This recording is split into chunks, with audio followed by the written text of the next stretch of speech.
My name is Idio. I'm from East Yorkshire. Lived in Manchester for 2 years and now I live in Devon. I started making music because from a very young age of like 4, I was always on Scuzz radio listening to all the fucking metal bands and shit. I started making music at around 13. I was in a lot of metal bands before moving on to what I do now. And yeah, just metal bands up until I was like 15, 16, and then I started doing my own rap thing. Shit, I mean, it all just happened really. Like, it's honestly such a blur, like living in East Yorkshire and then like planning to do bigger things like moving to Manchester and stuff at the time. Like I met my boy AJYR and from there we were just like, fuck it bro, let's move to Manchester. I wanted to move to Manchester because the city that I was closest to me, Hull, had no music scene. It had like folk music, it had metal bands, like I said I was in metal bands, but I didn't have what I wanted to do. So coming over to Manchester, I felt like I had a much more clean slate, and there was shit going on all the time, there was stuff going on all the time, but again, nothing that we particularly wanted to do. So then I just got my foot in the door and started doing that shit, and it just happened.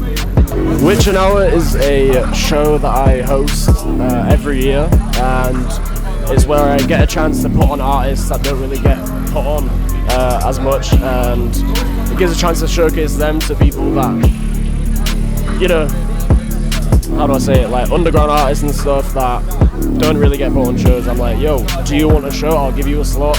And then they always end up turning up, and you know, the fans love it, the audience loves it no matter what. And yeah, like I said, it gives a chance for people that are less heard to be heard. Yeah, I've been sober for like a year and 3 months now.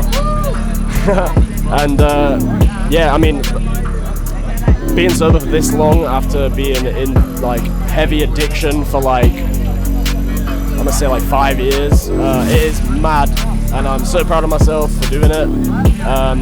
But involved in the music, you know, making music sober is like I'm making a whole different fucking music. Like, it is crazy. Like, making completely different music, talking about actual meaningful things, talking about my life, talking about getting sober, trying to inspire other people to get off the drugs, no matter how hard it is. Like, I went to cold turkey after years and years and years and years. It was about 2 weeks of really hard shit to deal with, but after that I was like, this is me now, like, I'm completely fine. For me, making music now compared to like making music not sober, now it has more of a meaning, and I have more of like a purpose, I guess. Like, every other song was just like, oh, I'm sipping on lean, I'm popping these hands, all this shit, and now it's like, I don't do that no more. I feel great, like, and all that good stuff.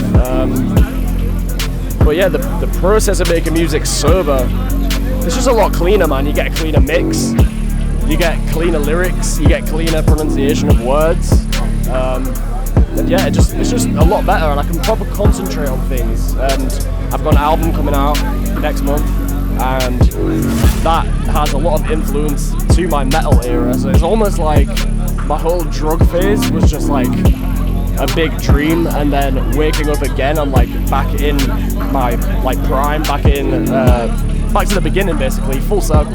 The process of making an album has been a long year. I made the first track last July. It had been written quite a bit before that, and it was literally about being on my own after fucking up. I basically like just had a massive binge, fucked everything up, fucked all my relationships up, fucked all my friendships up, and then I wrote the first song on the album about being alone. The track's called One Last Goodbye, and shit's peak, man. And then, but writing about it, the process writing about all that shit happening and stuff like that, it's like telling everyone what was actually going on, because, you know, when you're doing drugs and shit, people just look at you and they're like, oh, bro must be lit. Bro must be lit, like, all the time. Bro must be off the drugs. Bro's sipping hella lean. Bro's got money. Bro's living the best life. He's high as fuck. But in reality,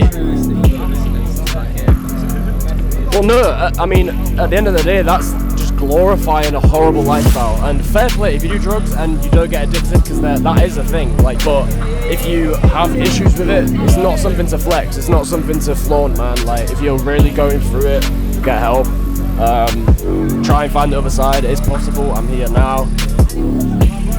You know, man. You ask the best questions, bro. I've loved horror. I've loved horror since a kid as well. I got into Chucky super young, too young, and being able to now live with my fiance and our child and have the money and space to actually create a collection and basically like a shrine of things I love everywhere. It's like amazing. Like we have Ghostface collections, we got Child's Play Chucky, we got Halloween, Michael Myers, Friday 13th, all of them, bro. You can find that at Terror Layer. You feel me? People support my music. Y'all are the reason I'm still here. Thank you for listening. I would make music regardless. Like, even if there was no one listening, it just makes it 10 times better that people are listening. And yeah, I might keep fucking listening, man. Like, if it resonates with you, keep listening. And I'd love to hear feedback. If you don't like a track, fucking tell me, bro. Like, you know what I mean? And if you do like it, thank you. Thank you very much.